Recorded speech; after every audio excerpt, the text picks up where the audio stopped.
Hello and welcome to today's book talk, Agents of Subversion by Professor John Delury.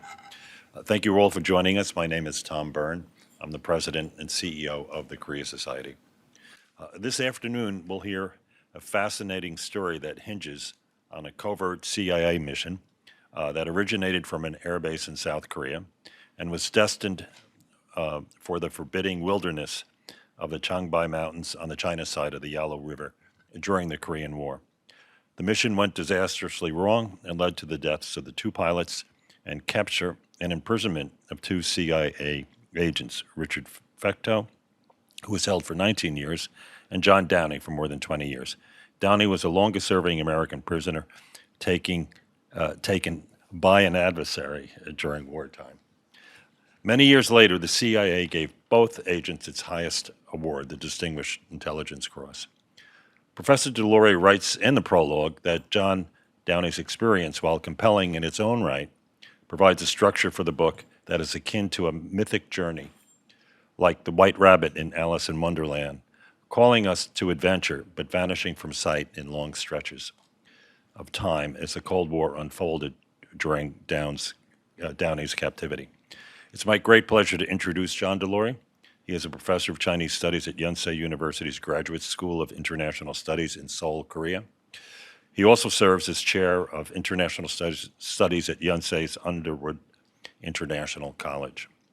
At Yonsei, John teaches modern Chinese history, U.S.-China relations, North Korean history and politics, and an introductory course in international studies. Like John Downey, Professor Delury received his undergraduate BA degree from Yale University, and Professor Delury also received his master's and PhD in history from Yale. Before we get started, I would like to thank the Korea Foundation and our corporate sponsors for making this program possible, the names and logos of which are displayed on the screen in the entrance lobby on the 24th floor of our office here in Midtown Manhattan. With that, let's get started. So I'll start with my first question. So John, what inspired you to write this book? I understand that the seed was planted in your reading of John Downey's obituary in the New York Times in 2014. But what nourished your project? Well, first of all, thanks so much, Tom, for doing this and for doing the work that the moderator has to do to actually read the book, and to everyone here in the room for coming, and for anyone watching. It's a lot of fun for me, obviously, to do anything with the Korea Society. You guys do such great programming, so I'm really happy to be in the middle of one. And yeah, to your question, I mean, the origin story of this is, as you mentioned, Tom, is simple in a way. It was literally reading the obituary of this gentleman, John Downey, that we'll be talking about a bit. But when you ask what nourished it, and I think what happened in reading that obituary is something in me was sort of looking for a way to tell a story, a historical story about the U.S.-China relationship. That's something that I actually didn't start my academic career really focused on. I was deep in 17th century Chinese history and kind of sinology, just trying to understand China for its own sake. It was a later phase that I became very interested in the U.S.-China dynamic. And so what I'm trying to do with this book, and what I found this character, the White Rabbit of Downey, sort of allowed me to do is, it's not a Chinese history, but it's also not quite an American history. It really is about the relationship of our two countries in this period of time, focused around the Korean War, but really looking from the tail end of World War II all the way through the Nixon visit. And so when you ask what nourished the interest, I think it was the desire to tell the bigger story, in that period of time, which is generally overlooked. There's a lot more attention to everything since 1972. Right. There hasn't been as much on this kind of lesser-known period. That's right. Well, what was John Downey's mission on that November night in 1952, and how was he captured? So, it's a little, I guess I have to back up just to explain that his mission is part of a larger operation. Which the simplest version is that the CIA, it's 1951-52. Of course, the United States and China are in a de facto war in Korea. Harry Truman, the president, has said, we're going to leave China alone.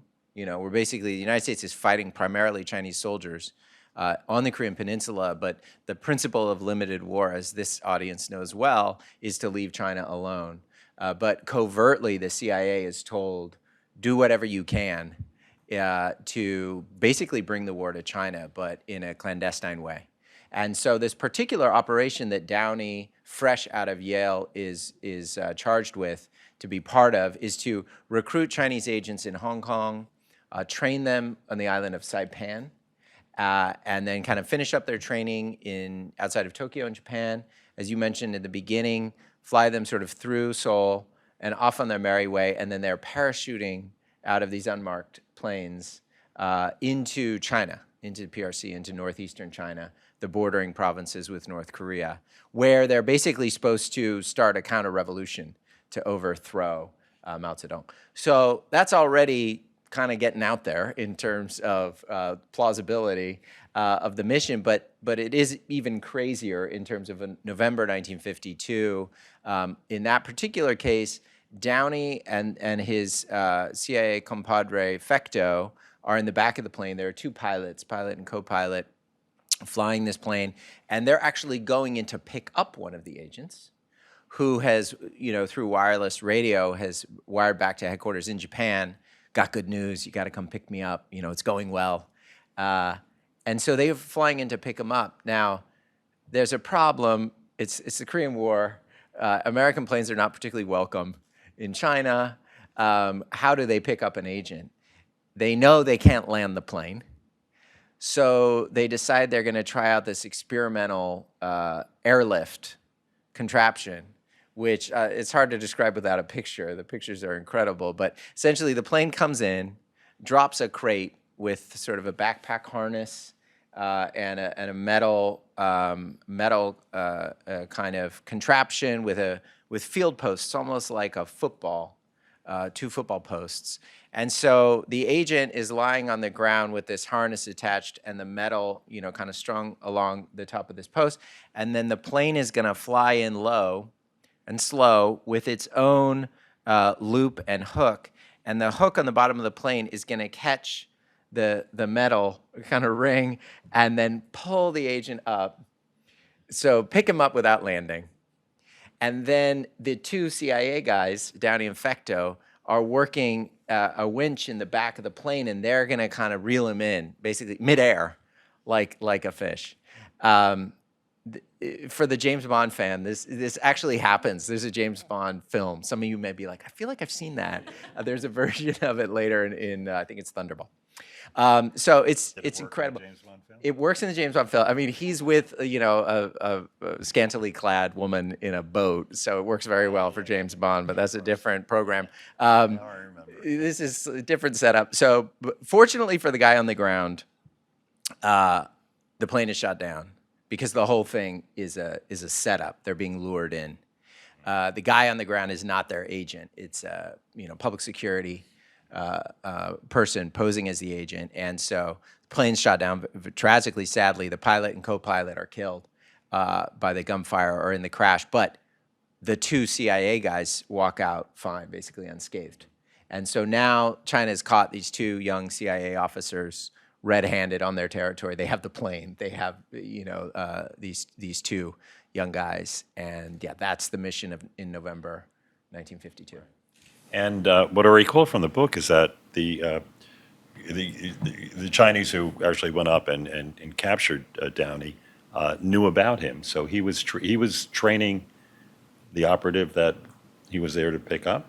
Yeah, that's right. So the way that this program is working is Downey, to my knowledge, didn't actually go to Hong Kong where they did the recruiting, but he had been part of the selection. He did go to Saipan, where they were getting their paramilitary instruction, and so he got to know to some degree these agents and was working with them. And I mean, the CIA is flying. What I figured out is on basically a monthly basis by 52. There are like monthly flights going in, basically from Seoul into Northeast China, either dropping off teams or resupplying them. They're entirely reliant on the connection with the with the CIA for resupply and communications and everything. And then they drop 2 teams and they drop a guy to connect between the teams. And basically all of them know Downey. So yeah, it's a good point, Tom. When they're captured, the Chinese know Downey's name. They say, "Who's Jack Downey? Where's Jack Downey?" And he knows he's in trouble. These type of operations, was there anything good that came out of this? In your section in the book, At War in Korea, you mentioned that the parachute operations during the second half of 1952, were 100% losses. Either all the agents were captured or killed. Why did the missions fail? Why didn't any of the operations lead to something bigger? And why did the U.S. keep on parachuting, team after team? But eventually they did stop, though. Yeah, eventually they stopped this particular operation. Actually, this was the last flight in this particular kind of operation, but they continued with other forms of doing this. And there's quite a bit, coming from Taiwan, both flights and boats of kind of infiltrations and subversive operations or spying operations. So to the question, I can't think of a single success. I mean, even trying to use the loosest definition of success or it being effective. I mean, these are, I think the only kind of argument you can try to come up with is, again, in the context of the Korean War, and this is certainly one of the motives behind it, anything that the Americans can do to cause trouble for China potentially can sap their war effort in Korea, right? I mean, but I think there's no evidence that this is really sapping their strength in any significant way. And there are a lot of counterproductive effects of these operations. I mean, first of all, you have just the loss of life of all of these agents who are being sent in really to their doom. And then the other aspect of it is that the Chinese government and kind of propaganda organs are using this to great effect to justify campaigns. The first big mass campaigns of the Mao era are happening in these years. They're called the campaigns to suppress counter-revolutionaries and the campaign to eliminate counter-revolutionaries. The counter-revolutionaries are, dropping out of planes, American spy planes, right? So the propaganda can actually point to real-world things that are happening, which is certainly not in America's interest to accelerate the repressive tendencies of Mao. So yeah, there's really not much of an argument you can make that it's working.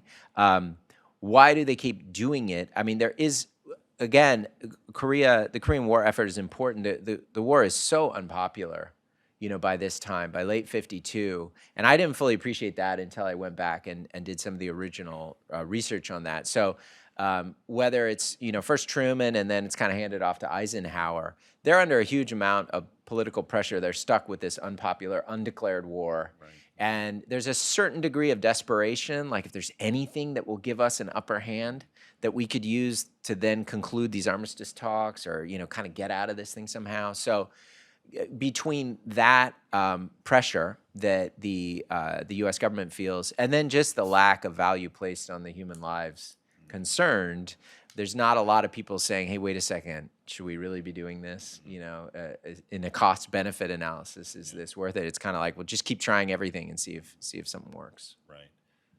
So there were 2 rationales for this. One was the so-called third force strategy. A third force not backing Mao, of course, and of course kind of giving up on Chiang Kai-shek, right? And so trying to overthrow Mao through this third force. And maybe the prolonged war in Korea prolonged these operations, or did the third force strategy at all really depend on the Korean War or somehow relate to the Korean War? Yeah, that's an interesting question. So there is a relationship there. The way I would explain it is third force, the idea of a third force, as you said, as Tom said, is non-communist, anti-communist Chinese who are also anti-nationalist party. They're anti-Chiang Kai-shek. They didn't go to Taiwan. Instead, during the Chinese Civil War, when it ends, kind of winding down in 49, this group goes to Hong Kong, which is a British colony at that point. And so they're willing to fight the communists. They definitely don't want to live under a communist regime, but they really don't want to go to Taiwan, right? And so that's why they're third. And the Korean War context, first of all, because of the Korean War, the United States government and military are suddenly really focused on this region. And there's resources suddenly now flowing. And so the CIA is looking for anyone, and the Third Force is on their radar because there's still this lingering suspicion, and it's really a kind of deep disillusionment with Chiang Kai-shek, with the Nationalist Party, that Americans feel, that the U.S. government feels. So they're not really sure that they want to back Chiang Kai-shek yet. I mean, Chinese historians talk about the Korean War as saving Chiang Kai-shek in Taiwan, right? Because it was not expected, it was not anticipated. And at that point, in the first half of 1950, the assessments, CIA and U.S. military intelligence, all the assessments were that Taiwan was going to be absorbed. We talk a lot about invasion scenarios of Taiwan now. Well, in 1950, it was just assumed that the communists it was a matter of time, they were going to take Taiwan. And Chiang Kai-shek was going to be over. And so that all starts to change suddenly with the Korean War. And now the U.S. position shifts to, sending the fleet and protecting Taiwan. But there's still this lingering distrust toward Chiang Kai-shek and sense that he's really not our guy. And so the Third Force has this little historical moment, this window, where they're taken seriously.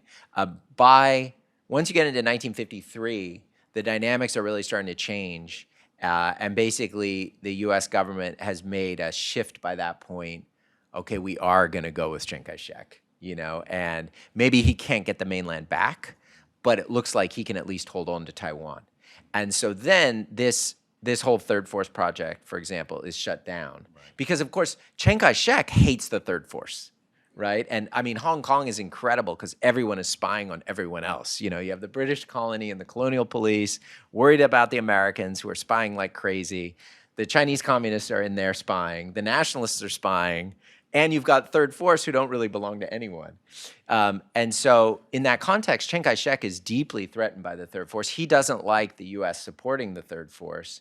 And so there's a lot of pressure coming from Taiwan to stop this particular program.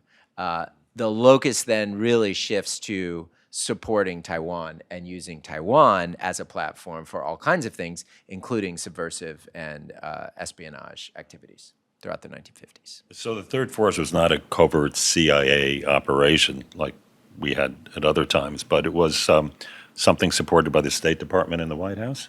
Well, no, it is a CIA operation, but they are working under the instructions of the Defense Department. Actually, the best I could trace the documentary record, it looked like it's Charles Willoughby, the intelligence advisor, like the G2 to MacArthur, who, if he doesn't come up with the idea, he's kind of one of the proponents of it. So you've got the defense and defense intelligence, and kind of MacArthur with all that influence he still has, saying we should do this, kind of telling the State Department to do this. State Department and defense are telling CIA, you guys do all the secret stuff. You do the clandestine stuff.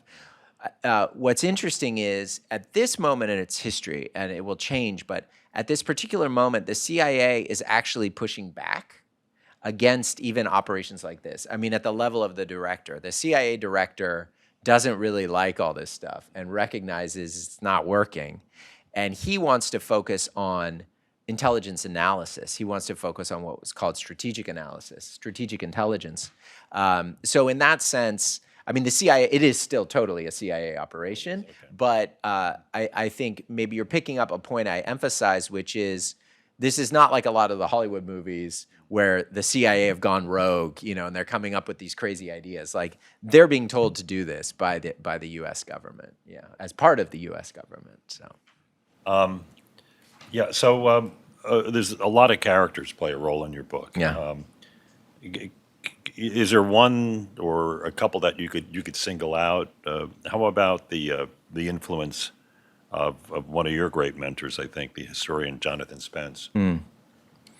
Well, yeah, I mean, so as I mentioned sort of at the beginning, I did my, or you mentioned I did my training at Yale. So Jonathan Spence was in the later phase of his career, but he's certainly the most important influence on me in terms of thinking about history. And I suppose of Spence's work, it's one of his first ones, maybe some in this audience or out there have read, called To Change China, which is just a fantastic and a cautionary book that he did pretty early in his career, which is a series of almost short stories, true, historical short stories about, it's basically Westerners who have gone to China and tried to change it, in one way or the other. And the pattern that Spence describes is they go trying to change it, and they never change it in the way they intend to change it. Often, the Chinese get what they want and then discard the rest, and there are a series of, sometimes it's ironic, sometimes it's tragic, but in a way, I think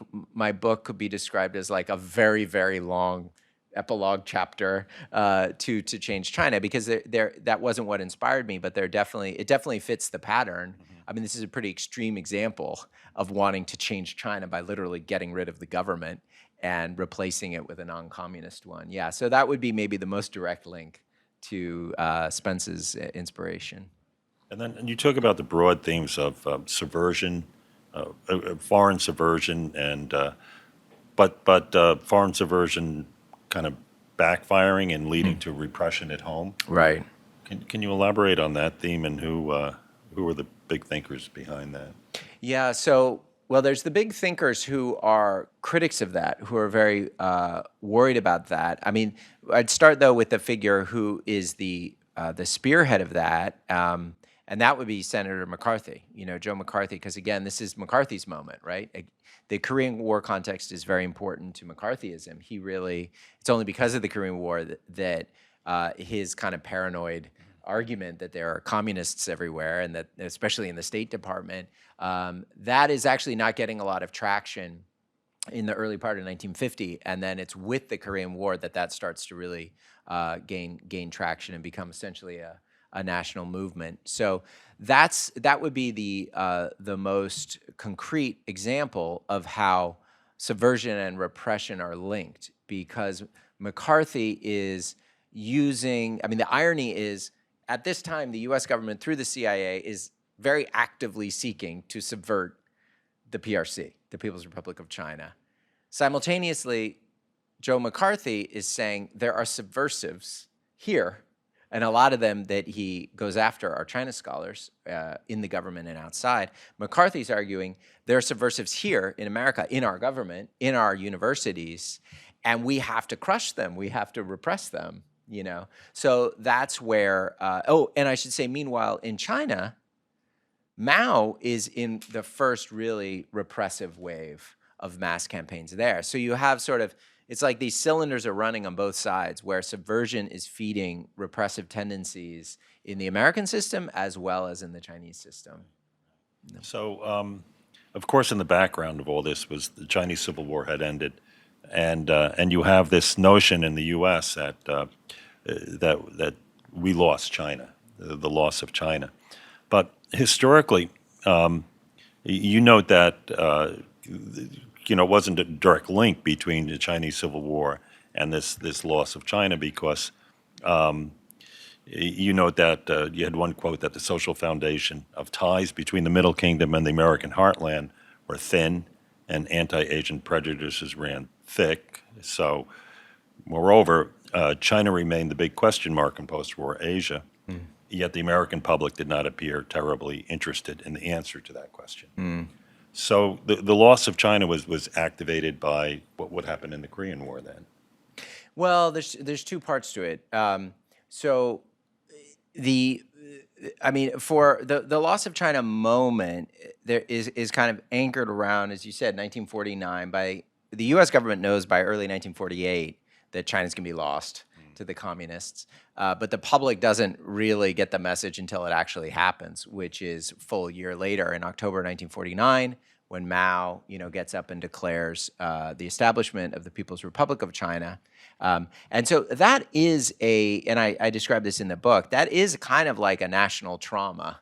The notion that China, a place that Americans had felt this kind of protective, missionary sort of relationship with, that the United States was kind of leading China toward a Christian modern future. There had been a lot of that since the 19th century. That suddenly sort of shattered as a framework. And instead, now suddenly, China is right next to the Soviet Union as the enemy, as heathen, godless sort of communists. So it's a very disorienting moment for sort of the American psyche. And there are faint parallels to what we're going through now, I think a little bit, just in terms of not really sure how to understand the relationship anymore, and suddenly having to fundamentally alter the picture that Americans have of China. And so in terms of not being terribly interested in finding a new way forward, that's true in a kind of a general national sense, but there's still this traumatic feeling of like, how did this happen? What happens is that feeds into McCarthyism, because McCarthy's argument is, well, the reason we lost China is because of these communists in the State Department, right? They're the reason. There are enemies within. There are subversives. There are spies. And that explains the great mystery. And so the kind of trauma and the energy of losing China, which is, of course, absurd, but that's how it was being described at the time, that feeds into McCarthyism, essentially, and a search for scapegoats. And I guess, so at the same time, the Soviet Union had tested its first nuclear bomb. Right. It was in 1949. Right. And so America's nuclear monopoly is over. Right. And it's really unchallenged as a hegemon in the world was all of a sudden put into doubt. So this is all feeding into how did this happen? Yeah, well, it's a strange moment, because Americans coming out of World War II are not yet comfortable with this notion of, as you put it, unchallenged hegemon. I mean, one of the words, it's actually a brand new word, it's sort of coined in 1944, is superpower, right? And we don't really use it so much anymore, but throughout the whole Cold War, it's like there are two superpowers, right? The US and the USSR. So superpower is a brand new word that's coming out of the tail end of World War II, with sort of IR analysts at the time thinking like there's going to be a new sort of hierarchy after this war. There's going to be a small number of superpowers that are higher even than great powers. The United States, the USSR, and then they weren't quite sure about Great Britain, about the UK. And actually there was even some debate, could China emerge at least as a great power? So, and I looked at some of the, write about in the book, some of the very interesting, those writings in 44 and 45. But then what happens actually in America after World War II is there's a very strong public kind of retrenchment. Americans want our boys to get home fast, from all over. There's a real feeling of that was an aberration, what we did to fight World War II. Right. And just like after World War I, we came back. I would say that the dominant sentiment in the country is we need to do that now. So there's some interesting stuff. We were talking about Marshall, the great war hero and leader out of World War II. And Marshall was kind of conflicted about this because he understood it, but he was trying to argue with Americans, look, it's not going to work. We can't just suddenly all come home now. But there was a massive pressure, the political pressure to demobilize, And so there wasn't this sudden sense of, okay, now we're the superpower. Really, America was retracting in that period.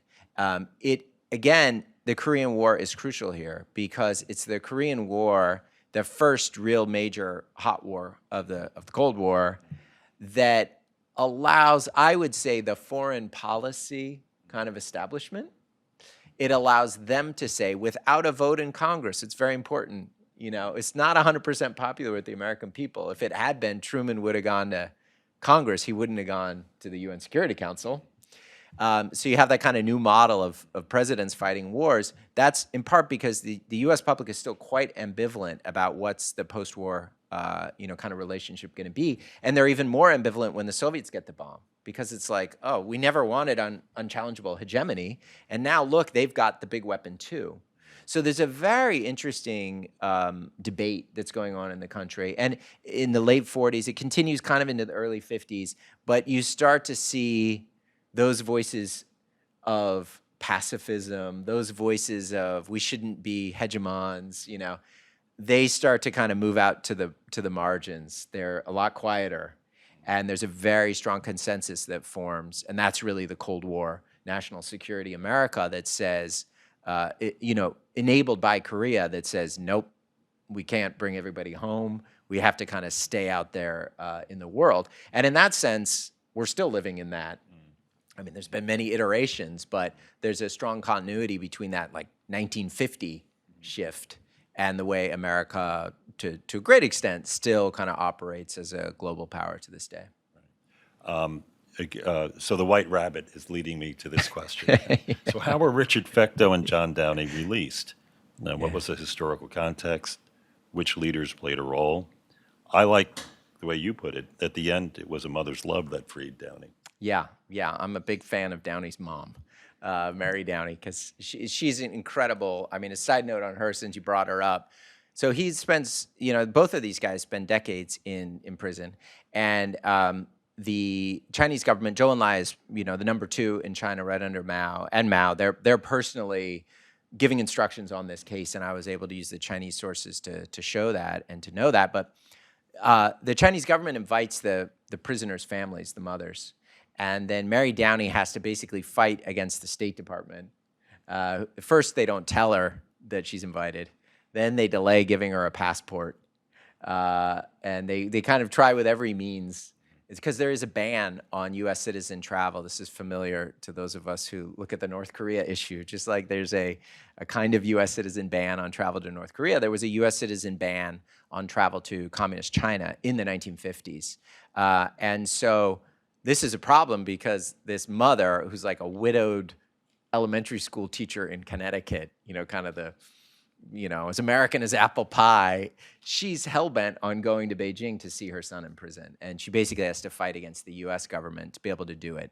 So I found that a very fascinating thread that's developed in the book. To the question of how they're released, it's a kind of a combination of her. She ends up making a half a dozen visits. And I guess you could say it's the ultimate in sort of citizen diplomacy, sometimes we call it.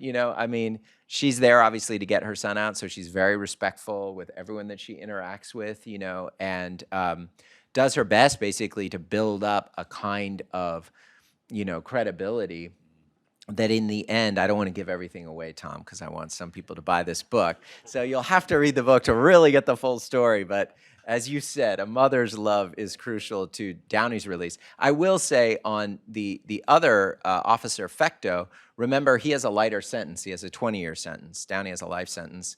Fecteau was released in December 1971 thanks to the diplomacy of Henry Kissinger and Zhou Enlai, where they kind of set that up as a goodwill gesture just prior to Richard Nixon's visit.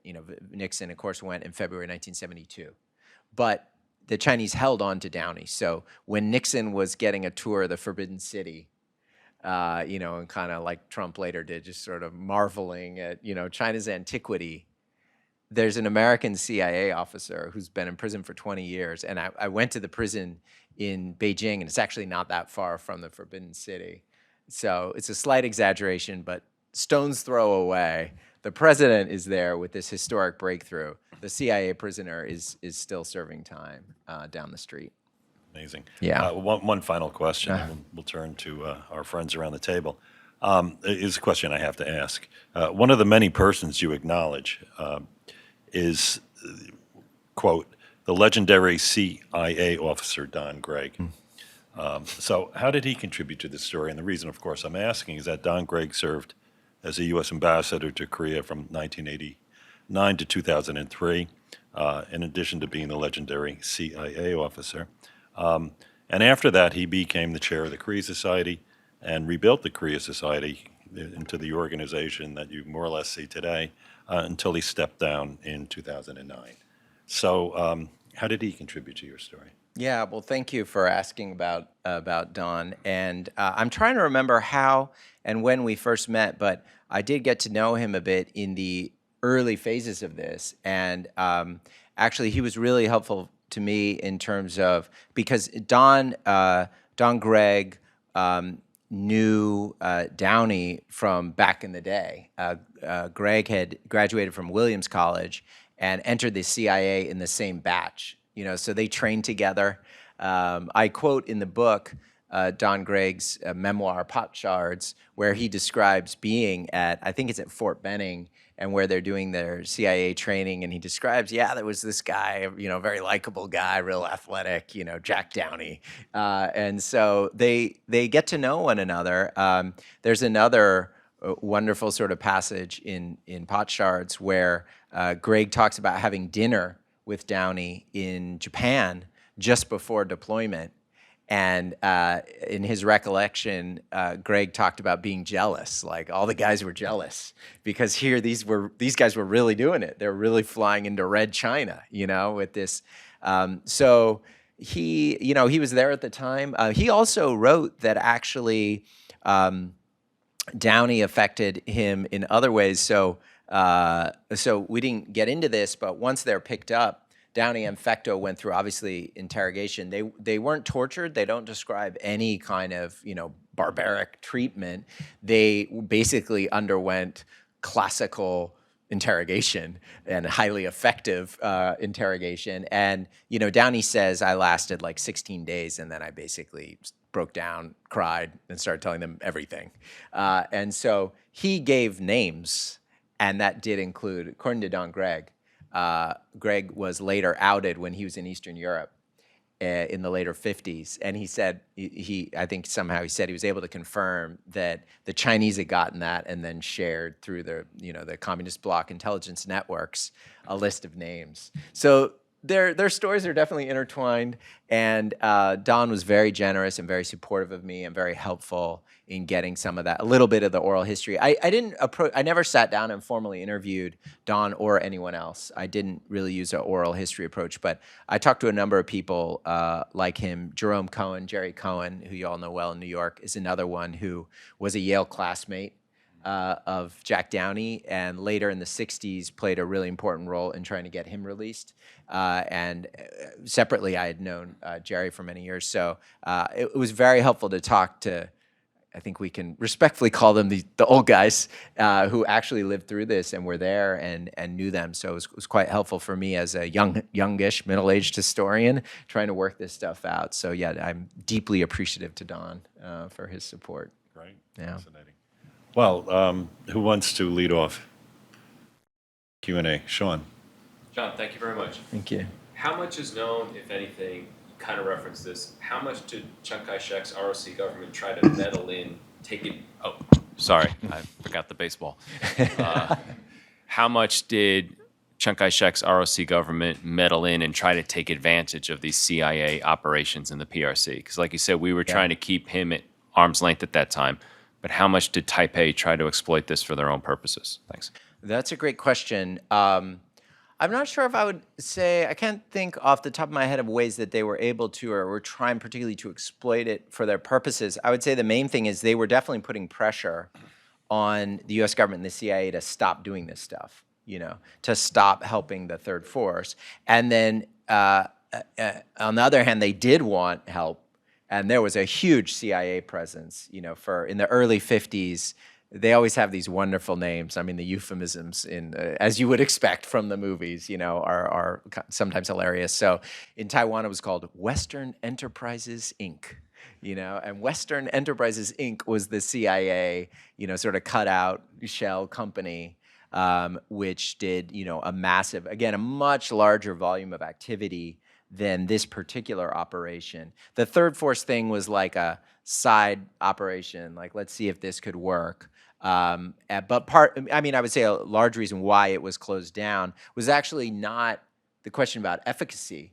It was more this is pissing off Taiwan and Chiang Kai-shek, and now that we're really going to kind of work with them, we need to stop funding things that upset them. So Chiang Kai-shek's role is quite important in terms of shutting this particular one down, but then there's a whole other story that I cover a bit in the book about the efforts that were coming out of Taiwan to do essentially the same thing, focused more on Fujian, on southern China, rather than focused on Manchuria and northeastern China. Right. Thanks, Sean. Mark?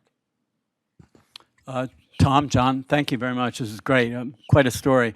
I'm wondering, the original plot here and this idea of seeding China and then creating a revolution which overthrows the government. It strikes me, is there a straight or crooked line to, a decade later with the Bay of Pigs? Is this sort of the on-the-shelf, proposal that the CIA has, unimaginative or otherwise, for how you affect trouble in these various countries? And then the second thing that you had said was the sort of disregard for life.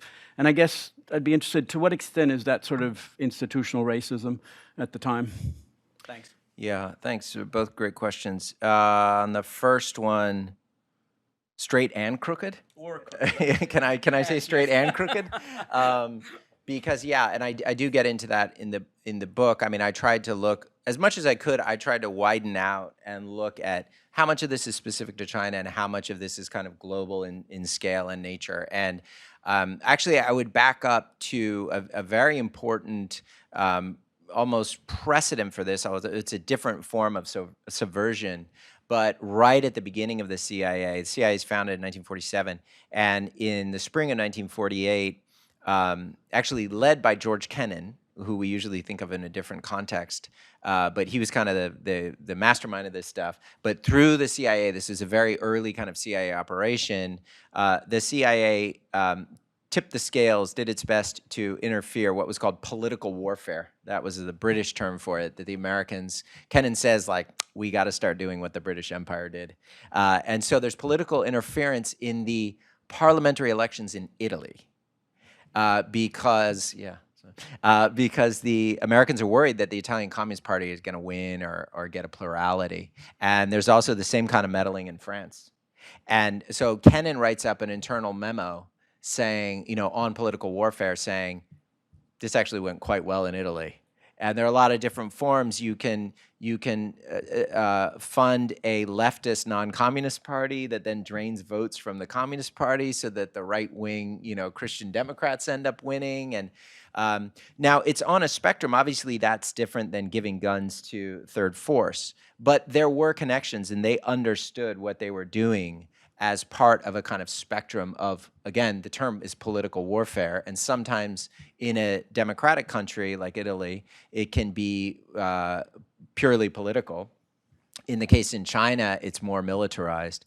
But there are operations going, it's global in scale. You have an operation in Albania that's basically simultaneous with this one. There are operations in kind of, Ukraine and bordering states in Eastern Europe. So this is part, and then the next part, which I think you would know and many would be familiar with, is the CIA under Alan Dulles, the new director, who has no compunction. He loves this stuff.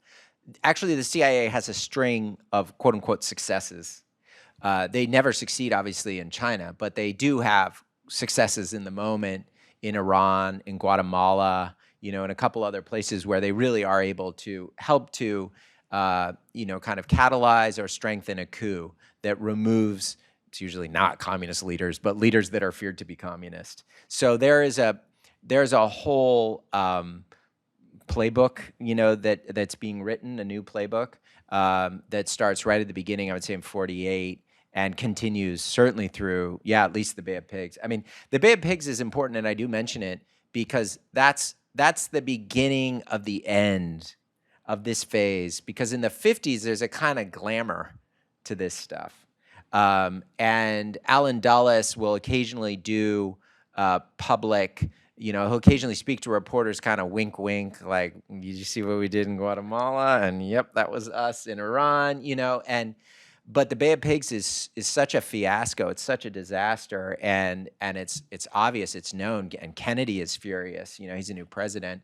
The plans are all in work, and kind of Kennedy signs off on it, and then later fires Allen Dulles on that basis. So Bay of Pigs is very important as kind of, not that they stop all these operations, but they were on sort of a tear in the 50s, and things start to get a lot choppier in the 60s. And then finally, when you get into the 70s, you get the first really big, it's part of Watergate and kind of after Watergate, but 1975 is known as the year of intelligence, because the Senate now starts, there's a famous Church committee, Senator Church, they start saying, we gotta stop doing this stuff. And there's a whole public investigation of all the CIA activities. So actually a lot of the historical record is generated in 1975 by Senate investigations, which bring to light things that have been kept secret until then.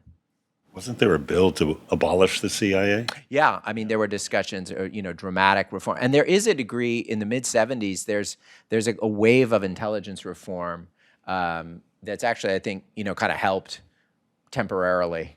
But then there's sort of inertia that this stuff comes back. I sometimes compare it to campaign finance reform, which also briefly had its heyday after Watergate, but then, we revert. Okay. Oh, yes, sorry, can I just say, that's critically important, and I talk about that in the book. The simple answer is yes. This is, and you see, statements made by Allen Dulles, for example, who talks about, he talks about needing martyrs to send them in, on these missions. But those martyrs are, their lives don't count the way that white Americans, Americans are de facto white to an Allen Dulles. He literally writes about, well, we can't send Americans into China because they know what, will stand out.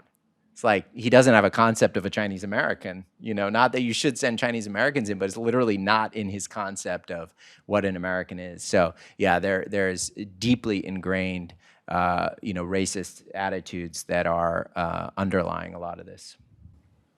Joan and then Rory. Hi, John. Thanks for that. It's like an espionage story, but true. Two questions not related to each other at all. First, I just wondered if you could talk a little bit about your source materials, like once you read that obituary, how you went back to get the story told. And then secondly, just purely out of curiosity, what do we know about the conditions of the incarceration of these two agents when they were in China? The conditions that they experienced in prison. I'm thinking Otto Warmbier, of course, but I presume right. Great. Well, thanks I love, of course, historians love questions about sources. So thank you, John. Let's see. You're going to have to cut me off, Tom. I would say I'll just pick an example on the Chinese side, the Chinese language sources, and then on the American side, the U.S. sources. Or no, I'll use a British example this time. So on the Chinese side, well, the irony is, in this case, for kind of 20 years, the Chinese are telling the truth. Right? Like, we think of Chinese state-controlled media as kind of gaslighting everyone, and that's often true. But in this case, I could use, the People's Daily and Chinese language newspapers, because they are actually, reporting on what they've learned from Downey and Fecto in time, and it's true. Whereas it's the U.S. papers that are worthless because they're putting out kind of the lies that they're being told by the U.S. government. So that's one example. There's quite a bit of Chinese language sources that are pretty easily available. There's some sources that are a little bit harder to get. There's one collection that was particularly useful for me, which is held at the Chinese University of Hong Kong in a kind of center there. There's only 2 copies of this, full copy sets of, these are internal newspapers for a certain level of more like senior party cadres that would go out on like a weekly basis. And the reporting is actually pretty good, especially in the 1950s. And so I used that, I really mined those sources for looking at how within the party, what were they saying about where there are subversive activities, and how are they kind of analyzing, what's coming from Taiwan, what are the British up to in Hong Kong. So I was able to reconstruct quite a bit about the counterintelligence. How are the Chinese defending themselves against these subversive pressures using Chinese language sources? And then briefly on the American side, because as you mentioned, the CIA, they later gave medals to Downey and Fecteau, and actually there's a superb, the CIA has a history staff, they have historians, and I met one because he retired, and Nicholas Dujmovic, who wrote an article very knowledgeable about this case. He had written an article in the CIA in-house journal called Studies in Intelligence, and that article is slightly redacted but declassified, and you can find that. And because the CIA eventually admitted and actually put out, some material and research, there was a fair bit of room to get English language sources. It's not like I had to fight against the CIA because they're still denying that this thing ever existed. On the contrary, they kind of used it for these weird, almost PR campaigns and things like that. So there were ample sources, much better than I expected. The last one I would say is the British sources are really funny because when there are no normal relations, just like the United States relies on Sweden as a protecting power in North Korea and the DPRK, in the early days in the 50s, through the 60s, until normalization, the United States is relying on the UK as kind of their eyes and ears on the ground because the UK did recognize the PRC because they wanted to hold on to Hong Kong in 1950. So you've got this fascinating diplomatic traffic where the British are, helping the Americans understand, including cases of prisoners. So like it's a British consular officer who makes the first visit to Downey's cell to meet with him. So the Foreign Office, the British Foreign Office archives were fascinating because they're actually kind of in the middle of things. They're pretty forthcoming with the Americans, so they're telling the Americans what they know. But since they're actually in China, they often know more stuff on the ground. But then it's also very funny when they're trying to figure out because the Americans are lying to everyone, and insisting that this didn't happen. And so you get the internal British Foreign Office back and forth of did they really do this? Initially they're like, they wouldn't be stupid enough to do this. And then it kind of dawns on them in a very caustic British way, it appears the Americans might have actually done that. So the British sources were a lot of fun. The second part was on the prison experience.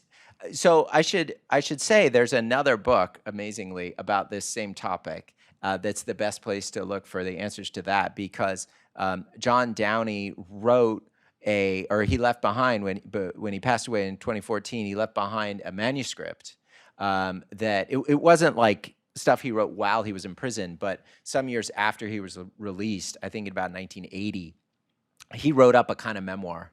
And that's a fascinating, kind of text with his description of the prison conditions. And then that was published as a book a couple months before my book was published, called Lost in the Cold War. So you can sort of get the subjective experience of Downey from his book, and then the objective, history from my book. So buy both books is the message. And just to sum it up, again, it's really remarkable, his psychological resilience and strength, because also I'd never met him, but from every description I've heard, he was like a really normal, nice guy, who with a nice family and a kid who's a wonderful young, man now and all this stuff. So there's a real story there in terms of the strength of the human spirit. He was not tortured or brutalized, but the level of solitude that he went through, of 23 years of just basically alone, occasionally seeing your mom, which he described as painful. Like he almost didn't want her to come because it would be so, he hated to see her seeing him. So yeah, there's a lot of, but his book is the best place to look for what he endured. It's quite a story. Well, thanks, John, for this. I can't wait to read the book. It's a fascinating subject. You've done a great job presenting it here. Thank you. I was really struck in your comments by this this connection between, fears of subversion, paranoia, and the public discussion on U.S.-China relations. So I'm just going to ask, with your permission, could you take off your historian hat and put on your policy analyst hat and tell us what about this research that you've done should we be thinking about right now as the U.S. Congress is going on this committee to investigate China, as we're seeing some tendencies to, as you said in the past, investigate China scholars, now investigate people who have business ties or political interest, people-to-people relations with China. Can we do better this time because of what we learned in the past of really, quantifying what is threatening to the U.S. about what China is doing and responding to it in a way that helps us manage this relationship rather than getting into, another type of case for regime change and war?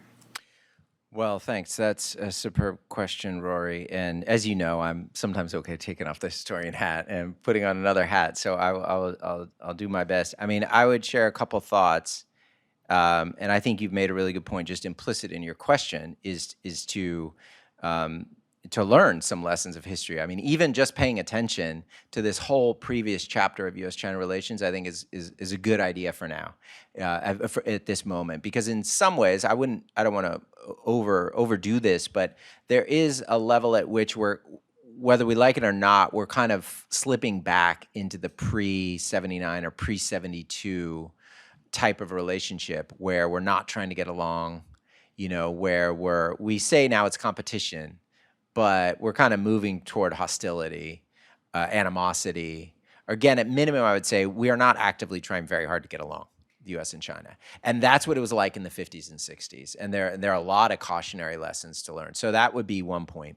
The second point I would say is, and I'm conflicted here, frankly, I love the spy balloon because that was really good for marketing my book, Because here, I got a book about spy planes and everyone's interested in spy balloons. I'm like, okay. So I'm conflicted, but now that it's gone, I would say I think the public part of that's really important. I mean, my best sense of what happened is I'm not sure the U.S. government was overly concerned. I think the U.S. government had to act overly concerned because it got on TikTok, and the media had a great image to fill 24/7 coverage, and it's striking the nerve of concern, which is valid, that Americans have about China and how, So to me, the spy balloon, I mean, I would say a message of having done a lot of research into espionage in the relationship, you need to take like a deep breath. You should not freak out about every spy balloon. I mean, there's a certain degree of spying that goes on between all countries, right? And actually, a certain degree of it is almost okay. It's almost stabilizing. You need to know a little bit about what's going on in another country, even to rule out certain things that you're worried about. If you have good intelligence, if you have better intelligence about, an adversary or a competitor, then you're not going to overreact because you know kind of what they're not doing.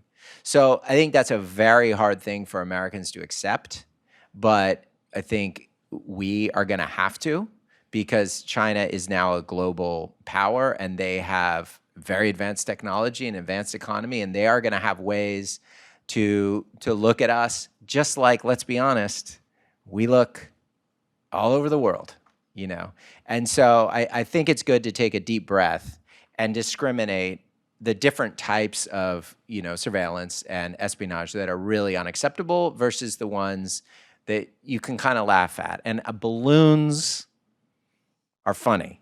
And, I would have much preferred if Joe Biden had made a balloon joke instead of saying, like, shut it down. I mean, that's where I think their leadership needs to kind of calm down the public so that we can then focus on when, there are things China does that we really need to be very clear on acceptable. So I think making those distinctions is very important. Well, we're into overtime. Does anyone else have a short question? Sure. I guess I take my mask off. I just wonder if you'd elaborate a little on the motivation of the U.S. government to go after China, Red China, that China had defied the UN by entering the Korean War and had trashed our embassies during the last stages of the Chinese Civil War when diplomats were trying to make contact with the new leadership, the communist leadership. So what kind of a role did that play? Also, you mentioned the desire to bring the troops home. And I'm just wondering, statistically, have you looked into the numbers? I was under the impression that at the conclusion of the war, the Second World War in Europe, there were like 12 million Americans serving. And this has direct implications for Korea because we were faced with 1 million Soviet troops in Manchuria, and they couldn't scrape together more than 50,000 troops to send them to Korea. So we were forced to create an occupation zone for the Soviets. So the numbers of troops that were en route to the Far East or their availability, are you cognizant of any of that? And finally, I've got to ask you, will China will China cross the Yalu a second time? Okay. Oh, all right. Yeah, so quick answers. Well, I can confess ignorance on question 2, so we can move that. I don't have those numbers on my fingertips. And on question 1, there was a very interesting debate. If we kind of freeze frame in 48 and 49, it's still lingering. But there's a debate within the Truman administration about the true nature of the Chinese communists. And there were definitely people at the cabinet level arguing, maybe we can split these Chinese communists from the Russian communists. What we're really worried about, the real, competitor, is the Soviet Union. And could we kind of pry Mao and draw out the nationalist elements within Chinese communism and kind of bring them on our side? So that's a very active debate. But already by late 49, even before the Korean War, Mao sent signals. There's a famous, speech he gives about leaning to one side, which is we China are, we're nationalists, but we're with the Russians, we're with the Soviets. And so internally in that debate, those who were advocating for trying to kind of pry the Chinese apart from the Russians are starting to kind of lose that internal argument. But then the Korean War and some of the things you described, those are kind of nails in the coffin. But of course, that logic comes back in the late 60s and is part of the logic behind rapprochement in 71 and 72. The last question, will China come across the Yalu again? Well, right? Figuratively, in terms of the Ukraine, they floated this peace proposal. Is that a way of explaining the fact that they're on the fence, or will they? Was Zhou Enlai told Kissinger, how far we lean is up to you?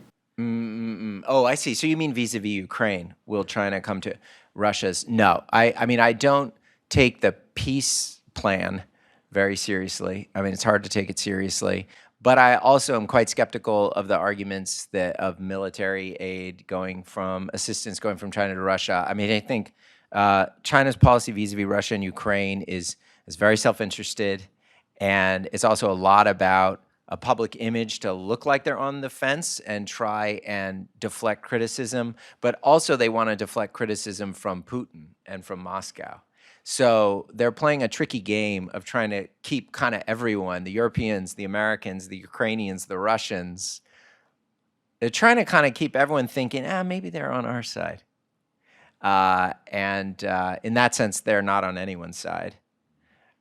So that's my view so far of the Chinese approach. So I would not expect them to cross the Yalu, as you say, in that context. That's an interesting question. Well, that's a good way to end on a Friday afternoon. So John, Consoling. thanks for your fascinating talk about. I found this a very fascinating book too. So here it is, great cover, Agents of Subversion. Thanks. Thank you, Tom. Really appreciate it. Thank you, everyone.